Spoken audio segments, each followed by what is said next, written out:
Open rhinoplasty. Nose reshaping or rhinoplasty is a very commonly requested and performed cosmetic procedure.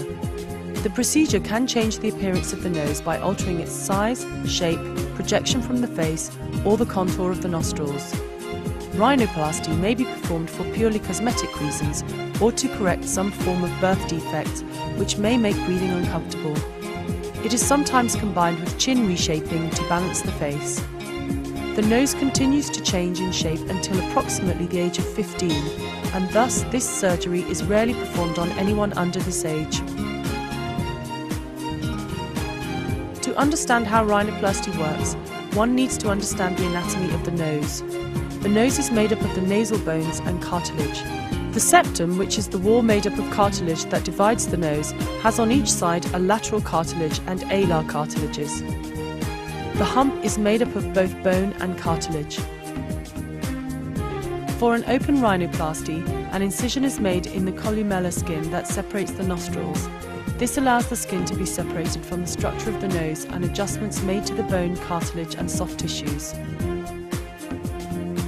An open rhinoplasty will normally take approximately 1 to 2 hours and is typically performed under a general anaesthetic.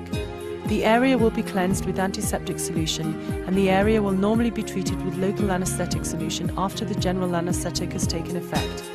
Once the area has been prepared, a small incision made across the columella is then extended to the inside of the nostrils. This allows the surgeon to lift up the skin from the underlying nasal framework. Open rhinoplasty gives the surgeon an excellent view of the nasal structures. Depending on the shape of the nose and desired outcome, the surgeon may wish to trim the alar cartilages and use stitches to alter the position or shape of the alar cartilages to adjust their position.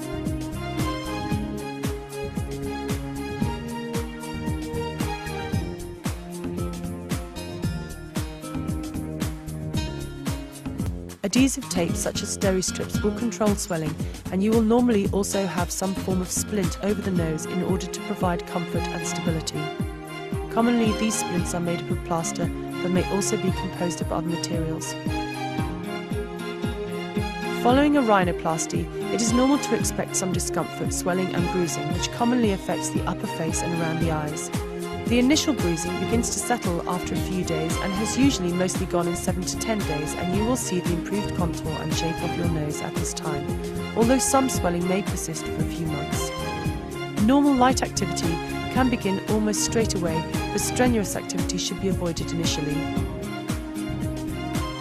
Rhinoplasty will refine the shape, size and contour of your nose. The final results may not be fully visible for several months, but are very long-lasting and will significantly boost your self-confidence. The majority of people who have a rhinoplasty do not suffer any untoward side effects and are very pleased with the results, but it is important to realise that no surgery is totally risk-free. There is a small risk of infection or bleeding. There may be significant bruising and swelling. Undercorrection or overcorrection of your nose may require further surgery. Explore the safercosmeticsurgery.co.uk website for information about choosing your surgeon, questions to ask during your consultation and safety.